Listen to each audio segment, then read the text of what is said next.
What if I told you that the reason your pepper plant stopped producing has absolutely nothing to do with your soil, your watering, or even the weather? It has everything to do with one single moment, a moment most gardeners completely miss. And once you miss it, your plant quietly makes a decision. It decides it is done working for you. Now here is what is wild. That moment is not when your plant is dying. It is not when the leaves turn yellow. It happens when your plant looks its absolute best. Full of peppers. Healthy. Green. Beautiful.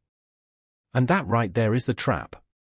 Stay with me until the end of this video because I am going to walk you through something so simple, so easy to do right now, today, in your garden, that will completely change the way your pepper plants behave for the rest of the season. And honestly, for seasons to come. Welcome back to Evergreen Garden Tips, the place where we keep it real, we keep it simple, and we grow beautiful things without spending a fortune doing it. If you are new here, oh my goodness, you picked the perfect video to walk into. We are one big family of gardeners here, most of us over 60, most of us learning that the best years of growing are still ahead of us. So pull up a chair, grab your cup of tea or coffee, and let's get into it together. And to everyone coming back, welcome home. I missed you and I am so glad you are here. Now before we dive in, I want to ask you for one small favor. If this channel has ever taught you something useful, if you have ever smiled watching one of these videos, please hit that subscribe button right now and tap the little bell so you never miss a thing. It costs you nothing, and it means the absolute world to this channel and to this community. Also drop a comment down below and tell me, are you growing peppers this season? What kind? I read every single one and I would love to hear from you. Alright. Let's grow. Part 1, the secret nobody talks about. Let me paint you a picture. You walk out to your garden one morning, coffee in hand, and your pepper plant is absolutely loaded. Big beautiful peppers hanging off every branch. You feel proud. You feel like you nailed it. So you leave it alone because why would you mess with something that looks so perfect? And then 2 weeks later, nothing new is growing. The plant looks tired. A few leaves dropping. And you are standing there wondering what went wrong. Here is what happened. Your pepper plant did exactly what nature designed it to do.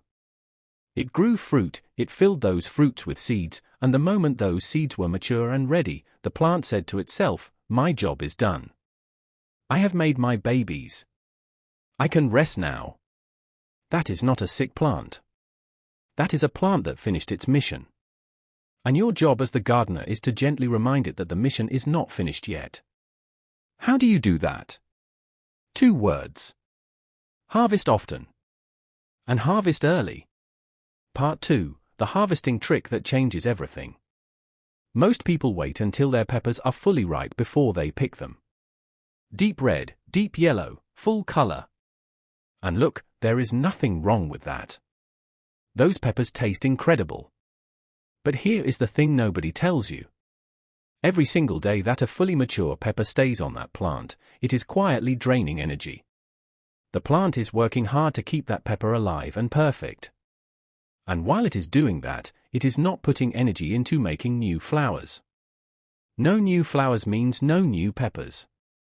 So what do? You start picking your peppers just a little earlier than you think you should. Not when they are tiny. Not when they are hard and pale. But just before that final color change. When a green pepper is starting to show the first little blush of red, or yellow, or orange, depending on your variety, that is your window. Pick it then. Take it inside. Set it on your kitchen counter. It will finish ripening beautifully on its own within just a few days. I promise you it will taste just as good. And outside in your garden, something wonderful will happen almost immediately. Your plant will feel that weight lift. And within days, sometimes even overnight, you will start to see tiny new flower buds forming at the joints of the branches. New flowers. New peppers. Over and over and over again. That one small shift in timing is the closest thing to a magic trick I have ever seen in a garden. Part 3, the branch trick your plant is begging you to use. Now here is where we go a little deeper. And this is the part most people never hear about. Your pepper plant has what I like to call lazy branches. These are branches that grew early in the season, maybe they had 1 or 2 peppers on them, and now they are just sitting there. Green. Leafy. Taking up space and drinking up water and nutrients without really giving you much back. Here is what I want you to do. Go out to your plant and look for any branch that has no flowers and no fruit on it right now. If it is just leaves, it is a lazy branch. And you are going to trim it back. Not cut it all the way off. Just trim it back by about 1/3 of its length. I know. It feels sparey. It feels like you are hurting your plant. You are not. What you are actually doing is sending a message to the root system that says, we need to grow. We need to produce. Wake up. And the roots respond. They push fresh energy upward, and within a week or 2, that same branch you trimmed will have brand new growth on it, tender and green and full of potential. And that new growth? That is where your next round of peppers will come from. This technique has a fancy name in gardening books. They call it selective pruning. But between you and me, I just call it waking the plant up. Real quick, I have to stop here for just a second. If you are watching this and thinking, I wish I had known this sooner, you are not alone. That is exactly why this channel exists. To share the things that actually work in the garden, the simple things, the things that do not cost a penny. If you are getting value from this video, please take 3 seconds right now and hit that like button. It genuinely helps more gardeners like you find this channel. And if you have a friend or a neighbor who is growing peppers this season, share this video with them. You might just save their harvest. And keep those comments coming below. Tell me which tip surprised you the most so far. I am reading every single one. Okay. Back to our peppers. Part 4, the feeding secret that costs almost nothing.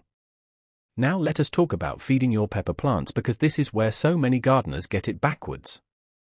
Most people feed their plants heavy on nitrogen. Nitrogen is the nutrient that makes things green and leafy and big. And in the early stages of growing, that is wonderful. But once your plant is already established and you want it to focus on making fruit, too much nitrogen is actually working against you. Here is what your pepper plant needs once it is in full production mode. It needs phosphorus and potassium. These are the nutrients that support flowering, fruiting, and strong root systems. And the beautiful thing is you can give your plants a boost of both without spending a single dollar. Wood ash. If you have a fireplace, a fire pit, or a neighbor who does, wood ash is liquid gold for your pepper plants.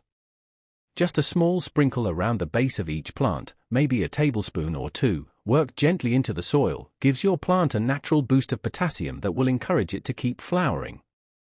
Banana peels are another one. I know it sounds like something your grandmother would have said, and honestly, maybe she was onto something. Bury a few dried and crumbled banana peels around the base of your plant. As they break down, they release potassium and phosphorus directly into the soil where the roots can reach them. Free. Simple. And it works. Part 5, the watering mistake that silently kills production. This one is important. Please pay close attention here, because this mistake is extremely common and very easy to fix once you know about it. Overwatering your pepper plants does not just harm the roots. It actually signals to the plant that everything is comfortable and easy and there is no need to hurry up and reproduce. In nature, a little bit of stress, not too much but just a little, actually encourages a plant to flower and fruit more aggressively. Because in the wild, a plant that senses its environment becoming slightly drier starts to think, I need to make seeds fast before conditions get worse. So here is what you do. Instead of watering on a fixed schedule, start paying attention to your plant. Stick your finger about 2 inches into the soil near the base. If it still feels moist, wait another day. Only water when that top layer is dry to the touch. Let your pepper plant feel just the smallest amount of thirst between waterings. Not drought. Not neglect. Just a brief pause that keeps the plant motivated. You will be amazed at the difference in flower production when you make this one adjustment. Part 6. The sunlight habit that doubles your harvest. Last tip. And this one is so simple it almost feels too easy. If your pepper plants are in pots or containers, which many of our viewers prefer because it is easier on the knees and the back, this one is especially for you. Rotate your containers every 3 to 4 days. That is it. Pepper plants are sun chasers. They naturally lean toward whatever light source they can find. And when one side of the plant gets more sun than the other, all the flowering and fruiting action tends to happen on that sunny side while the shaded side just sits there doing very little. By rotating your pot, you make sure every branch gets its time in the sun. Every branch stays active. And every branch has the chance to give you peppers.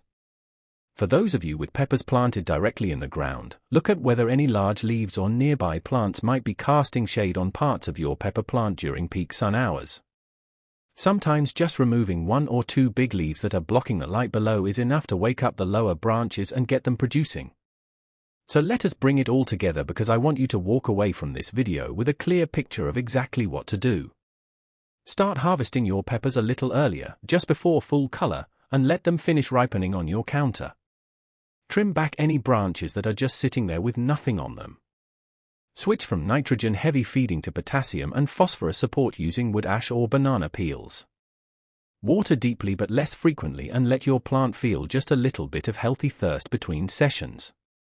And if your peppers are in pots, give them a gentle rotation every few days so every branch gets its share of sunshine. These are not complicated techniques. They are not expensive. You do not need any special tools or fancy products. You just need to understand what your plant is trying to tell you. And now you do. I want to hear from you. Go out to your garden today, try even just one of these things, and come back and tell me what happened. Drop it in the comments. I genuinely want to know. If this video helped you, please give it a thumbs up, share it with a fellow gardener, and if you have not already, subscribe to Evergreen Garden Tips so you never miss one of these. We drop new videos regularly and every single one is made with you in mind. Thank you for spending this time with me today. Now go take care of those peppers. They are counting on you. I will see you in the next one. Happy growing!